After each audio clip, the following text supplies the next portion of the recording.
नमस्कार दोस्तों, मैं हूँ राज। आप देख रहे हैं हाईवे 33। दोस्तों, आज की कहानी अरुण की है। अरुण का पिछले भाग में आपने देख ही लिया कि अरुण के साथ में क्या क्या हुआ। अरुण अपने गांव जाते हैं और वहाँ पर फिर पूजा पाठ होता है। और तब वो जो गुरुजी हैं गांव के कहते हैं, बेटा अरुण, आप तो बिल्कुल सही है। अब तुझे कोई आत्मा, बुरी आत्मा छू नहीं पाएगी। लेकिन मन ही मन अरुण डरे हुए थे कि क्या ऐसा फिर हो पाएगा। विश्वास नहीं हो रहा था। लेकिन उनके पिता और गुरुजी बार बार कह रहे थे कि बेटा विश्वास रखो, सब कुछ सही हो जाएगा। एक चिंता उनको और सता रही थी कि क्या ये सब होने के बाद में दिव्या भी मेरे पास में नहीं आएगी, क्योंकि वो भी तो एक आत्मा ही है। चिंता कई थी। खैर, पूजा पाठ होकर के अपनी पत्नी के लेकर के आप शहर के घर में पहुंच गए थे और रात को सहेली आत्मा उनके घर में आ जाती है और उनका बाँह पकड़ करके खींचना चाहती है बाहर ले जाने के लिए, लेकिन उनका गला छू नहीं पाती है। यहाँ तक तो आपने कहानी पिछले भाग में देख लिया था। अब जो कहानी है ना, इसकी आगे की है।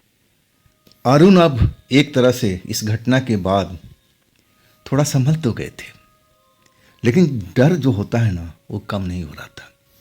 लेकिन उनकी पत्नी अरुण को संभाल रखी थी। कह रही थी कि अरुण, अब डरने की आवश्यकता नहीं। जैसा गुरुजी ने कहा था ना, वैसा ही सब कुछ हो रहा है। देखो, वो आत्मा तुम्हें छू तो नहीं पाई ना, वो चुड़ैल तुम्हें छुआ तो नहीं ना। छूते ही उसका क्या हश्र हुआ, आपने देखा तो सही। अब आपको डरने की आवश्यकता नहीं है। लेकिन अरुण जो थे ना, जान रहे थे कि यहाँ पर हर चीज़ परमानेंट नहीं होता। हर चीज़ का एक टाइम लिमिट है और उसी टाइम तक चलता रहता है। अब पत्नी जो थी, उनका फर्ज, उनका वो अपना काम कर रही थी और उनको दिलासा देना कि अरुण, आप डरो मत, कुछ नहीं होगा आपके साथ में, और मैं हूं ना आपके पास में, डरने की क्या आवश्यकता है। अब अरुण संभलने लगे थे। ऑफिस कई दिनों के बाद गए थे। अब फिर जो उनका सिलसिला शुरू हुआ ना, ऑफिस आना जाना अब चलने लगा था। लेकिन शाम होने से पहले वो अपने घर में पहुंच जाते थे। और जब वो एकांत में बैठते थे, आप चिंतन करते थे मन में कि हमारी जो दिव्या है वो कहाँ पर है। उस चुड़ैल आत्मा ने, सहेली चुड़ैल ने बोला कि उसको हमने अपने कब्जे में ले लिया है। क्या ये सही बात है? तब कहाँ होगी दिव्या? तभी दिव्या नज़र नहीं आ रही है। अब एक तरह से चाहत थी दिव्या की उनके मन में। जब भी वो अपना दारू का सेवन करते, और उस टाइम तो बेहद याद करते दिव्या को कि दिव्या होती तो ज़रूर आती, ज़रूर दिव्या पर भी उस चुड़ैल ने कब्जा कर रखा है, जैसा उसने बताया था। लेकिन अब उनके हाथ में कुछ भी नहीं था कि कैसे क्या करें, दिव्या कहाँ पर है और किस जगह पर उस चुड़ैल ने उसको एक तरह से छिपा रखा है। अब ये सब कोई तांत्रिक तो थे नहीं अरुण। अब रोज़मर्रा का काम अपना कर रहे थे, ऑफिस आना जाना, घर में ही रहना पत्नी के साथ में। पत्नी उनका मन बहलाने की जरूर काम करती थी। जब घर में आते थे ना, तो थोड़ा चिंतित हो जाते थे, उदास हो जाते थे, तो पत्नी उनका मन बहलाने का भरपूर कोशिश करती थी कि अरुण, आप बिल्कुल चिंता मत करो, अब सब कुछ हमारा सही होगा, अब वो चुड़ैल हमारे पास में कभी नहीं आएगी। लेकिन चिंता जो थी उस चुड़ैल का नहीं कर रहे थे। अरुण जो चिंता कर रहे थे ना, अपने दिव्या की, कि दिव्या के साथ में क्या हो रहा होगा, दिव्या कहाँ फंसी है, कब कैसे निकलेगी, अब कुछ समझ में नहीं आ रहा था। और ये बात अपनी पत्नी को तो नहीं बता सकते ना। खैर, वक्त का पहिया चलता रहा। लगभग अब 2 महीना के आसपास बीत चुका था। अब तो अरुण बिल्कुल समझ गए थे कि उस घटना के बाद उनकी सहेली चुड़ैल उनके घर के पास बिल्कुल भी नहीं फटकी, और ना कभी उनके सपने में आई और ना कभी रास्ते में दिखी। लेकिन वो अपना जो सफ़र था ना, दिन में ही क्या क्या करते थे, रात को परहेज करते थे कहीं आने जाने में। कई दोस्त मित्र थे जो बुलाते थे कि अरुण आओ ना हमारे साथ पार्टी करते हैं, लेकिन अरुण टाट जाते थे कि नहीं भाई अभी नहीं, कोई ना कोई बहाना कर देते, बाद में देखेंगे बाद में देखेंगे। खैर 2 महीने के बाद में अरुण बड़ा निश्चित हो गए थे और उनको लगा ना कि बाबा ने उनके साथ जो कुछ किया है उसका असर अब दिख रहा है। सहेली चुड़ैल अब हमारे बदन को छू नहीं पाएगी और वो देख चुकी थी जब उसके साथ जो हाल हुआ था। अब जान चुके थे कि कभी भी वो सहेली चुड़ैल उनके नज़दीक भी नहीं फटकेगी। लेकिन दिव्या की याद बहुत सताती थी। अब 2 महीना बीत जाने के बाद में आप थोड़ा सा बेफिक्र हो गए थे कि अब डरने वाली कोई बात ही नहीं, जो था सब कुछ खत्म समझो। अब वो कभी मेरे पास में नहीं आएगी, बाबा ने ऐसा मेरे साथ में कर रखा है। अब वो बिल्कुल बेफिक्र थे। अब एक दोस्तों ने उनको इनवाइट किया कि आओ यार अरुण, बहुत दिन हो गए, आओ हमारे घर पर आओ और कुछ हम पीने पिलाने का कार्यक्रम करते हैं। अरुण मान गए। दोस्त उनका था, अब बहुत दिनों से ऐसा ही कर रहा था, अरुण टालते जा रहे थे। आखिरकार उसका रिक्वेस्ट मान करके अब रात के टाइम उसके घर पर जाते। पत्नी उनके घर में रहती, वो साथ में नहीं जाती, क्योंकि उसको ऐसा माहौल पसंद भी नहीं था जहाँ दारू पिलाई जाए, ऐसे माहौल में जाती भी नहीं थी। अब अरुण अपनी कार लेकर के निकल पड़े थे। रात का समय था, लगभग 8 बज रहा था। अब रोड पर अंधेरा तो हो ही जाता है। अब अरुण को लगा ना कि उनकी कार के साथ में कुछ दिखाई दिया है दौड़ते हुए। अरुण एक पल के लिए घबरा गए थे कि कहीं सहेली चुड़ैल तो नहीं है। लेकिन जब उन्होंने सही ढंग से देखा ना तो ऐसा कुछ भी नज़र नहीं आया। और तब उनको लगा कि अरे ये मेरा मन का वहम है, हम इतने दिन से इसको झेल रहे हैं ना, आई अभी हमारे दिमाग में बैठी हुई है। तभी मुझे ऐसा महसूस हुआ, अरे कोई डरने की बात नहीं। और इसके बाद अपने दोस्त के घर पहुंच जाते हैं और दोस्त उनको देख करके बड़ा खुश होता है, कहता है अरुण तूने मेरी रिक्वेस्ट मान ली, थैंक यू यार, मैं तो समझा था कि तुम मेरे से रूठ गया है। अब अरुण कहने लगे भाई दोस्तों से कभी रुका जाता है? हाँ वक्त नहीं था, सही वक्त नहीं था दोस्त, इसलिए मैं नहीं आ पाया, बुरा मत मानना। चलो अब कोई बात नहीं, अब तो हम आते जाते रहेंगे। इसके बाद उनकी पार्टी शुरू हो चुकी थी।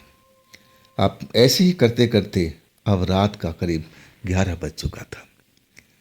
अब उनका दोस्त कह रहा था कि देख भाई बहुत तूने, अब रात हो चुकी, बहुत देर हो चुकी है, बुरा मत मानना, मैं तो कहूँगा कि तू रात यहीं पर रुक जा।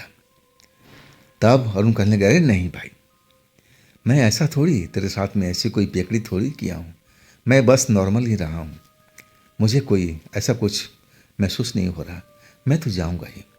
लेकिन दोस्त कहने लगा कि नहीं नहीं, जाना उचित नहीं है भाई, मैं तो कहूँगा कि अब रात यहीं पर बिता, अब बहुत दिनों के बाद तू आया है तो हम सारी रात बातें करते हैं और तेरे से बहुत कुछ सवाल पूछना भी है, तेरे साथ क्या क्या हुआ तूने खोल कर के नहीं बताया।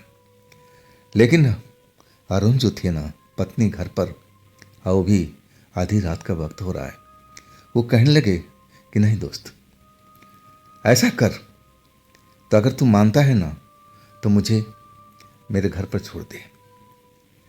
अब दोस्त हैरानी से देखने लगा कि अरुण बोल क्या रहे हैं। अरुण कहने लगे हाँ भाई, मैं जानता हूँ कि तू भी ड्रिंक कर रखा है, हम ऐसा करते हैं ना तू जाएगा ना हम जाएंगे, अपनी कार से पैदल ही चलते हैं। अब जो उनका दोस्त था ना, ये एकदम अब आश्चर्य से अरुण की तरफ देखने लगा, कहने लगा ये पागल हो गया अरुण, अरे दूरी कम थोड़ी है, दूरी ज़्यादा है मेरे दोस्त, हम ऐसे नहीं जा पाएंगे। तब क्या करें भाई? अब अरुण को समझ में नहीं आ रहा था कि हम भी ड्रिंक किए हुए हैं और तू भी ड्रिंक किए हुआ है, तो आखिर कार कौन चलाएगा, कौन लेके जाएगा हमको। तब उनका दोस्त ने रास्ता निकाल दिया, कहने लगे तुम इसकी चिंता क्यों करते हो, अरे मेरा छोटा भाई है ना, वो थोड़ी ड्रिंक करता है, वो आपको छोड़ के आएगा। अब अरुण कहने लगे कि ठीक है भाई, मुझे छुड़वा दे। इसके बाद अब जो अरुण थे ना, कहने लगे कि बेटा मेरी बात मान, मेरे दोस्त, मेरी जो कार है ना यहीं पर रहने दे, कल मैं किसी वक्त आकर के कार को ले जाऊंगा, तू अपनी कार में मुझे भेज दे, ताकि उधर से तेरा भाई आराम से आ जाएगा, कोई दिक्कत परेशानी नहीं होगी। अब यही उपाय सही लगा। इसके बाद अरुण अब अपने दोस्त के कार में उनके भाई के साथ चल पड़े थे। और जैसे जैसे उनका घर का रास्ता नज़दीक हो रहा था, अरुण का जो नशा था ना थोड़ा तेज हो चुका था।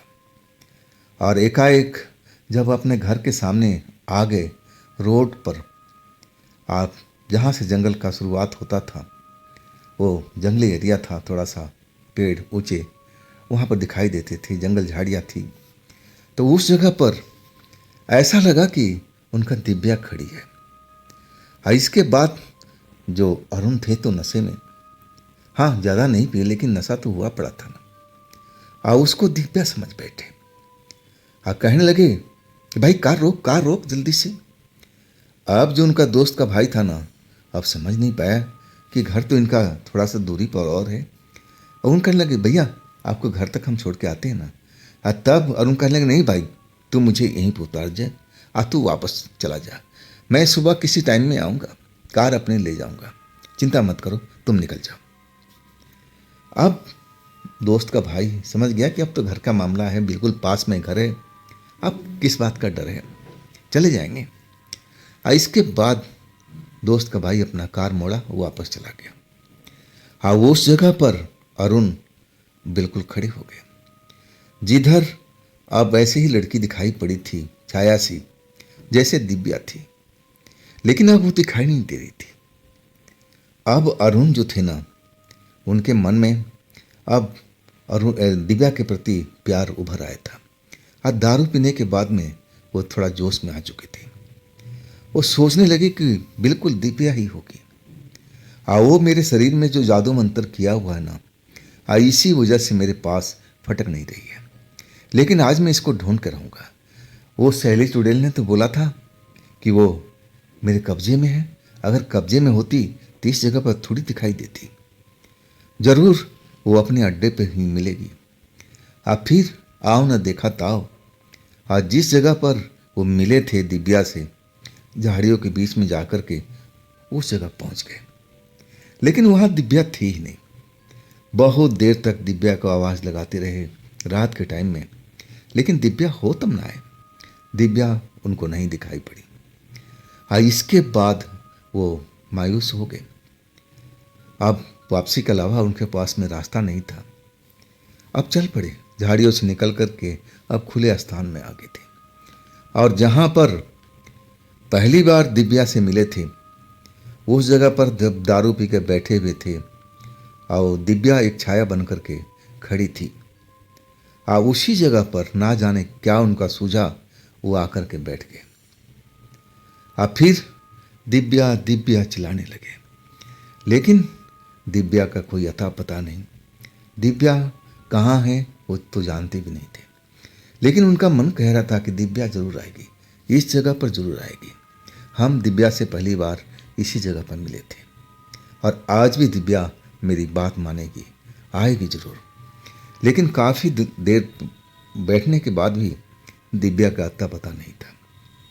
और अचानक जिस पेड़ के पास बैठे थे, ऐसा लगा कि वो पेड़ हिलने लगा, जोर जोर से हिलने लगा। सूखी लकड़ी जो उस पेड़ पर थी वो टूट टूट करके अरुण के ऊपर गिरने लगी। एक ऐसी मोटी लकड़ी गिरी थी, अरुण बाल बाल बच गए थे। अगर उनके सर से टकरा जाती तो अरुण का काम तमाम हो जाता। अरुण ये सब देख करके डर चुके थे, जल्दी से पेड़ के पास से दूर हट के खड़ा हो गए और देखने लगे कि अचानक आंधी ना तूफान, ये पेड़ क्यों हिल रहा भाई, कौन हिला रहा है पेड़ को। लेकिन अभी तक कोई भी पता नहीं चल रहा था। आसपास का पेड़ बिल्कुल शांत था, मतलब हवा होती, तूफान होता तो सारे पेड़ों पर असर होता, लेकिन ये सिर्फ एक ही मात्र ऐसा पेड़ था जो जोर जोर से हिल रहा था। इसके लिए कौन सा विशेष हवा बनी हुई थी। अब भौजक्के खड़े रह गए थे, बाल बाल बचे थे। एक मोटी टहनी सूखी हुई टूट के गिरी थी उनके बगल में। अगर उनको लग जाती ना तो वाकई में अरुण बच नहीं पाते।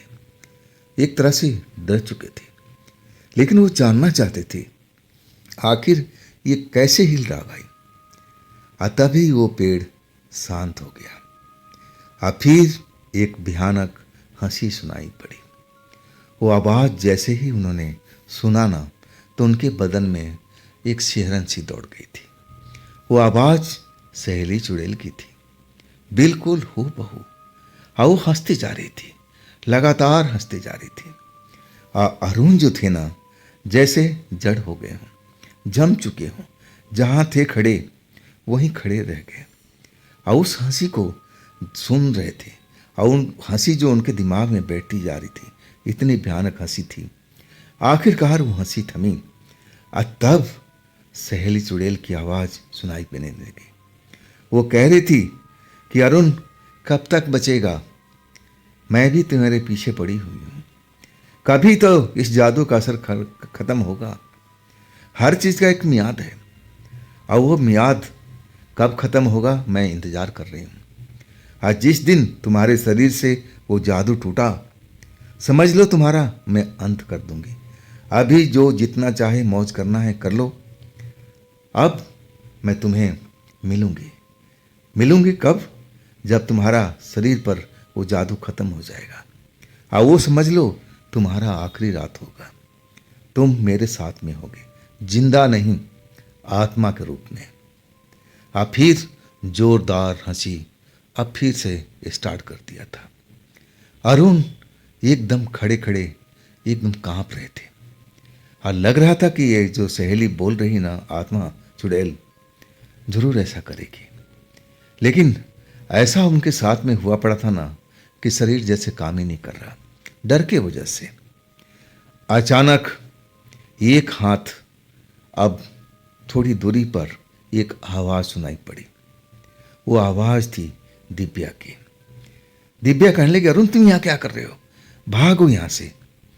जब उन्होंने एक हाथ की दूरी पर दिव्या को देखा ना तब उनके मन में थोड़ी राहत आई। लेकिन दिव्या जो थी ना उसका वो शरीर था नहीं, परछाई सी नजर आ रही थी, जैसे धुएं जैसी हो। चेहरा कभी कभी हल्का सा साफ दिखाई देता, लेकिन जिस रूप में वो जानते थे दिव्या को वो रूप उसका था ही नहीं। बिल्कुल धुएं की तरह लहरा रही थी।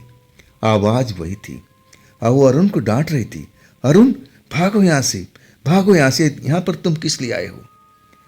अरुण सही मायने में जब दिव्या को देखा ना तो उनको बहुत अच्छा लगा, लेकिन उसका बदला हुआ रूप देख करके अरुण सन सा रह गया। और उधर जो चुड़ैल थी ना अब अपना हंसी जितना था हंस चुकी थी। अब वो पेड़ भी शांत हो चुका था और सहेली चुड़ैल का हंसी भी शांत हो चुका था। अब बार बार दिव्या कह रही थी जो धुएं की शक्ल में थी, अरुण तुम यहाँ से जल्दी से निकलो, अपने घर पर जाओ, तुम्हें इतनी रात को बाहर निकलना नहीं चाहिए। क्या तुमको पता नहीं है कि तुम्हारे पीछे वो चुड़ैल पड़ी हुई है। अब जो अरुण थे ना बिल्कुल अब दिव्या की तरफ देख रहे थे, जैसे उनको कोई फर्क नहीं पड़ा उस सहेली चुड़ैल से। और दिव्या को लगातार घूर रहे थे। दिव्या बार बार कह रही थी कि अरुण ये जगह तुम्हारे लिए सही नहीं इस वक्त में, तुम निकलो, अपने घर पर जाओ, तुम्हें रात में नहीं निकलना और इस जगह पर तो कभी भूल के मत आना। लेकिन इन बातों का परवाह नहीं कर रहे थे अरुण, सिर्फ दिव्या का शरीर देख रहे थे जो धुएं की तरह दिखाई दे रहा था, लहरा रहा था धुएं की तरह। बस कभी कभी उसकी सुंदर आंखें नजर आ जाती थी कुछ देर के लिए, फिर वो भी गायब हो जाती थी। अब दिव्या का बदला हुआ रूप देख करके अरुण समझ नहीं पा रहे थे आखिर इस दिव्या का क्या हो गया। दिव्या तो अच्छी खासी इंसान की तरह दिखती थी, लेकिन अब ये धुएं में कैसे परिवर्तित हो गई। अब चिंता हो गया था और वो अब दिव्या से पूछ बैठे, दिव्या ये तुम ही हो ना। दिव्या कहने लगी, हाँ हाँ मैं ही हूँ। तो ये तुम्हारा हुलिया कैसे बिगड़ा हुआ है, ये क्या हुआ है तुम्हारे साथ में। दिव्या कहने लगी, अरुण पहले इस जगह से आगे चलो, चलो तुम्हें रास्ते में बताती हूँ, चलते रहो, इस जगह पर रुकना नहीं है। अब फिर अरुण चल पड़े थे उस जगह से। अब अरुण को डर जरा भी नहीं लग रहा था। अब उनके साथ जो दिव्या थी, लेकिन अपनी असली रूप में नहीं थी, धुएं के शक्ल में थी, लेकिन वो दिव्या से बहुत प्यार करते थे और जानना चाहते थे कि आखिर दिव्या का रूप ऐसा कैसे हो गया। दिव्या चलती जा रही थी, अरुण को बोल रही थी कि अरुण जल्दी चलो, हम उस तरफ चले जाएंगे ना, रोड के उस तरफ, तब समझो खतरा कम हो जाएगा, हमें यहाँ रुकना नहीं है, चलते रहना है। इसके बाद रोड पार कर गए। जब उनका कॉलोनी का इलाका आ गया, वहाँ से उनका घर सामने ही था, दिखता था। घर के अंदर लाइट जल रही थी। इसका मतलब पत्नी जाग रही है, जरूर अरुण का इंतजार कर रही है। आओ, दिव्या कहने लगी, देखो तुम्हारी पत्नी अभी तक जाग रही है, मुझे ऐसा महसूस हो रहा है। अब अरुण इस वक्त तुम अपने घर जाओ, देखो कभी भी रात के टाइम उस जगह पर कभी मत आना। हाँ, मैं तो कहूँगी कि अकेले रात के टाइम कभी घर से बाहर मत निकला करो। अब अरुण जो सवाल पूछ रहे थे वो दिव्या जवाब नहीं दे रही थी। आखिरकार अरुण रुक गए। अब पूछने लगे, दिव्या ये तुम्हारे साथ में क्या हुआ है? तुम्हारा जो असली शरीर था वो क्यों नहीं है? तुम धुएं में कैसे परिवर्तित हो गई हो? और तीसरी बात, क्या सहेली चुड़ैल तुम्हें पकड़ लिया था, अपने कब्जे में कर लिया था? तब दिव्या उदास हो गई और कहने लगी कि हाँ अरुण, ये बात सत्य है, उसने अभी भी मुझे कब्जे में रखा है। तब अरुण हैरान रह गए, कहने लगे, फिर तुम आई कैसे? तब दिव्या कहने लगी कि ये जो शरीर देख रहे हो ना, ये धुएं का शरीर है, मेरी आत्मा जरूर इसमें है, लेकिन मेरा जो असली शरीर है ना, वो उसी जगह पर है। अब मैं तुम्हारी आवाज़ सुन करके आई थी, तुम मुझे याद कर रहे थे, तुम उस जगह भी गए थे, मैं तुम्हारे पीछे थी। अब मैं तुम्हारे सामने नहीं आना चाहती थी, मैं अपना रूप ये दिखाना नहीं चाहती थी तुमको। मैं चाहती थी कि तुम इस जगह से वापस अपने घर चले जाओ।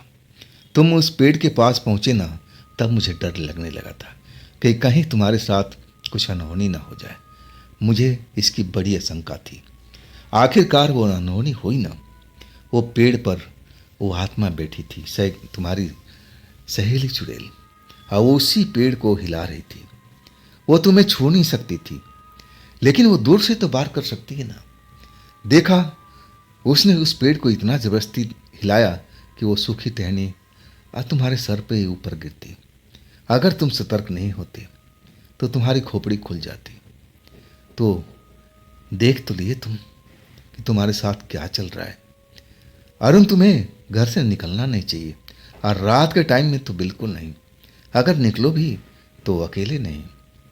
अब अरुण अपने घर पर जाओ और देखो, मेरी बात मानना, तुम मुझे ढूंढते हुए मत आना। मैं कुछ दिन हूं उसकी कैद में, लेकिन सदा के लिए नहीं। मेरा भी वक्त आने वाला है, मैं उसके कैद से बाहर निकल जाऊंगी, तब तुम्हारे सामने में आऊंगी। लेकिन अरुण, मेरी बात को मानना, तुम इस वक्त घर जाओ और दोबारा इस जगह पर कभी भी भूल के मत आना। नहीं तो वो तो चाहती है कि तुम ऐसे काम करो, तुम अकेले में आओ, मुझे ढूंढो।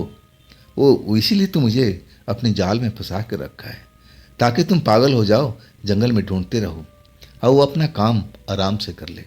वो छू नहीं सकती तो तुम्हें मार तो सकती है दूर से।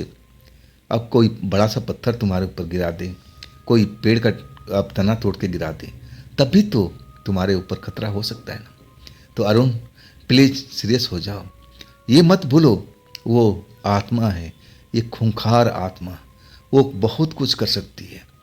हाँ, अभी मेरा शरीर अब नहीं है, जैसे ही मेरा शरीर मिलेगा ना, तो मैं तुम्हारे पास जरूर आऊँगी, इतना वादा करती हूँ। तुम अपने घर को जाओ, मुझे अब वापस लौटना है। अरुण एकदम अब देखते रह गए दिव्या के उस धुएं वाली शक्ल को। उनको विश्वास भी नहीं हो रहा था कि यह दिव्या कैसे बदल गई है, ये धुएं में परिवर्तित हो गई है। मैं तो इसका चेहरा भी साफ देख नहीं पा रहा हूँ। कुछ देर के लिए नज़र आती है फिर गायब हो जाती है, वो भी पूरी तरह से दिखती नहीं है। जैसे धुएं में लहर होता है ऐसे लहर में नज़र आ रही है। हे भगवान, इसके साथ क्या हुआ? ये सब मेरी वजह से ही हुआ है। अपने आप को कोसने लगे, लेकिन जो दिव्या थी वो कहने लगी कि अरुण सोचो मत, तुम जाओ और कुछ ही महीनों की बात है, और देखना मैं लौट के आऊँगी तुम्हारे पास में, और फिर हम उस चुड़ैल को सही ढंग से इलाज करेंगे।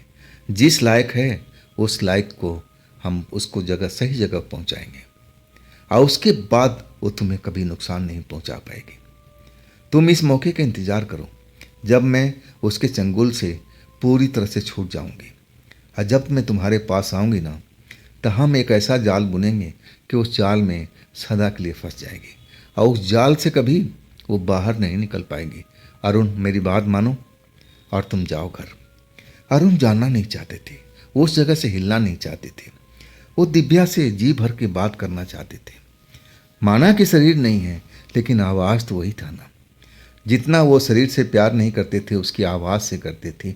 आवाज़ में उतनी मिठास थी, और उसी मिठास पर तो अरुण दिल दे बैठे थे। सबसे अब ज़रूरी चीज़ था कि जो बता रही थी दिव्या कि अरुण घर जाओ। अब अरुण सोचने लगे कि दिव्या मेरे भले के लिए कह रही है, मुझे जाना ही होगा। तब दिव्या से विदा लेकर के वो अपने घर की तरफ चल पड़े, और फिर कुछ देर तक तो दिव्या धुएं की शक्ल में दिखती रही। अब फिर वो जैसे धुआं आसमान में उड़ गया हो, वो नज़र नहीं आ रही थी। मायूस तो जरूर हो गए थे, लेकिन अब दिल में एक हौसला आ गया था कि मेरी दिव्या जरूर लौट के आएगी। वो चुड़ैल उसका कुछ भी नहीं बिगाड़ पाएगी। जरूर मेरी दिव्या लौटेगी, और इसके बाद जैसा उसने कहा है ना वैसा ही होगा। हम उस चुड़ैल को जरूर जाल में फंसाएंगे दिव्या के साथ में, जैसा दिव्या ने कहा है। और इसके बाद अरुण दरवाजे पर पहुंच गए थे। दरवाज़ा खड़खड़ाना शुरू किया, और फिर उनकी पत्नी ने दरवाज़ा खोल दिया। बाहर देखा, झांकती रही, और फिर बोली, अरुण तुम्हारी कार कहाँ है? अरुण वो भी घबरा गए। उनको समझ में नहीं आया कि आखिर हुआ क्या। तब उनकी याद आया, अरे कार तो हम अपने दोस्त के पास छोड़ के आएंगे। और फिर उनको कहानी पता चल गया। और फिर अपनी पत्नी कहने लगे, अरे चलो अंदर बताता हूँ। लेकिन उनकी पत्नी डर गई थी कि आखिर ये इतनी रात को अरुण पैदल कैसे आ रहे हैं, कार कहाँ चलेगी, कोई एक्सीडेंट तो नहीं हो गया, कुछ ऐसा तो नहीं हो गया। आखिर वो पत्नी थी, डर तो लगना ही था। लेकिन जब अरुण जाके सोफे पर बैठे और कहने लगे कि अब मेरे पास में आओ, मैं तुम्हें बताता हूँ क्या हुआ था। अब फिर वो कार वाली बात बताने लगे कि देखो, मेरा दोस्त कह रहा था कि मैं ज़्यादा पी रखा हूँ और कार चलाना उचित नहीं है, इसलिए मैं कार छोड़ दिया था। उसी के दोस्त, उसका भाई मुझे यहाँ तक छोड़ के गया है। अब डरने की बात नहीं है। और बाकी जो बात थी ना, सब कुछ बोल कर गए थे, उन्होंने बिल्कुल नहीं बताया। अब अरुण चाहते थे कि कैसे भी दिव्या उस चंगुल में से बाहर निकल जाए। अब फिर हम लोग एक प्लान बनाए, जिसके प्लान के तहत वो चुड़ैल, सहेली चुड़ैल फंस जाए, जैसे दिव्या ने बताया था। अब फिर ये टंटा हमेशा के लिए ख़त्म हो, क्योंकि बहुत परेशानी झेल चुके थे। अरुण जो ना करना था वो सब देख चुके थे। वो इतनी गरीबी में आ चुके थे, लेकिन कौन साथ दिया? दिव्या ने। दिव्या ने हमेशा मदद ही किया अरुण को, और आज भी कर रही है। आज वो उस चुड़ैल के चंगुल में फंसी है, लेकिन फिर भी मदद करने के लिए आ गई थी, एक धुएं के रूप में। चलो अब जो होगा देखा जाएगा, पहले दिव्या तो आ जाए। इसके बाद अब अपने बेडरूम में चले गए थे। अब जब उनको नींद आई ना, तो आज के नींद में मज़ा ही कुछ अलग था। बेफिक्र अब सो रहे थे। चलो, हमारी दिव्या कुछ दिनों के बाद अब आज़ाद हो जाएगी। तो दोस्तों, ये थी आज की कहानी अरुण जी का, दिव्या का। ये कहानी आपको कैसी लगी ज़रूर कमेंट में बताइएगा। दोस्तों, ये भी चैनल आप ही का है, तो इसको भी अपना प्यार दीजिए, लाइक कीजिए, सब्सक्राइब कीजिए, अपने दोस्तों को शेयर कीजिए। फिर हम मिलते हैं एक और नई कहानी में, नई घटना में कल इसी समय, इसी टाइम, मतलब इसी चैनल पर। आप लोग अपना ख्याल रखिएगा। नमस्कार।